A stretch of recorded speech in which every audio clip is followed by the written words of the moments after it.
मनुष्य का जीवन संबंधों का एक सुंदर जाल है। कोई हमारा अपना होता है, कोई मित्र, कोई पड़ोसी, कोई रिश्तेदार और कोई ऐसा व्यक्ति जिस पर हमें स्वयं से भी अधिक विश्वास होता है। हम अपने मन की बातें, अपने सपने, अपनी परेशानियां और अपने जीवन के रहस्य उन्हीं लोगों के सामने खोल देते हैं जिन्हें हम अपना सबसे निकट मानते हैं। लेकिन क्या हर निकट बैठने वाला व्यक्ति वास्तव में हमारे मन का हितैषी होता है? समय का स्वभाव बदलना है, परिस्थितियां बदलती हैं, लोगों की सोच बदलती है और कई बार संबंधों की दिशा भी बदल जाती है। इसलिए संतों ने कहा है कि प्रेम सबके साथ करो, लेकिन विवेक कभी मत छोड़ो। भगवान श्री कृष्ण कहते हैं कि बुद्धिमान वही है जो अपनी वाणी पर संयम रखता है, क्योंकि संसार में बोले गए शब्द कभी वापस नहीं आते। आज हम उन 4 बातों की चर्चा करेंगे जिन्हें एक समझदार व्यक्ति समय आने तक अपने हृदय में सुरक्षित रखता है। पहली बात, अपनी भविष्य की योजनाओं को गुप्त रखिए।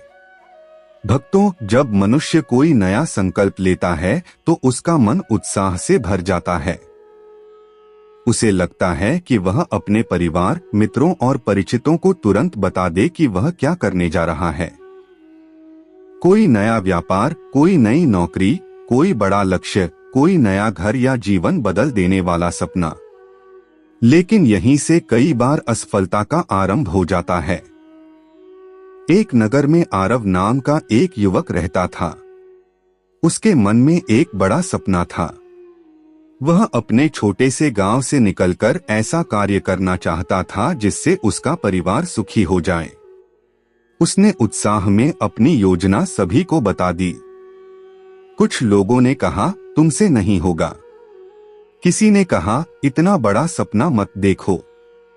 किसी ने हंसते हुए कहा, पहले अपनी हालत देखो। धीरे धीरे लोगों के शब्द उसके मन में उतरने लगे। उसका आत्मविश्वास कम होने लगा। जिस कार्य को लेकर वह पूरे विश्वास से चला था, उसी पर उसे संदेह होने लगा। एक दिन वह एक वृद्ध संत के पास पहुंचा। संत मुस्कुराए और बोले, बेटा, क्या तुमने कभी किसान को बीज बोने के बाद पूरे गांव में ढोल बजाते देखा है? आरव ने कहा, नहीं महाराज। संत बोले, क्योंकि किसान जानता है कि बीज को अंधेरी मिट्टी, धैर्य और मौन की आवश्यकता होती है। यदि वह हर दिन बीज को खोदकर लोगों को दिखाएगा तो वह कभी वृक्ष नहीं बनेगा। इसी प्रकार जीवन की योजनाएं भी बीज की तरह होती हैं। उन्हें समय से पहले सबके सामने मत खोलो। पहले उन्हें अपने परिश्रम से सींचो। जब सफलता फल बनकर सामने आएगी, तब संसार स्वयं जान जाएगा कि तुम क्या कर रहे थे। आरव ने उस दिन से एक नियम बना लिया। उसने बोलना कम कर दिया और काम करना शुरू कर दिया।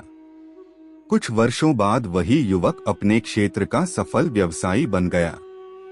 जो लोग कभी उसका मजाक उड़ाते थे, वही आज उसकी सफलता की चर्चा कर रहे थे।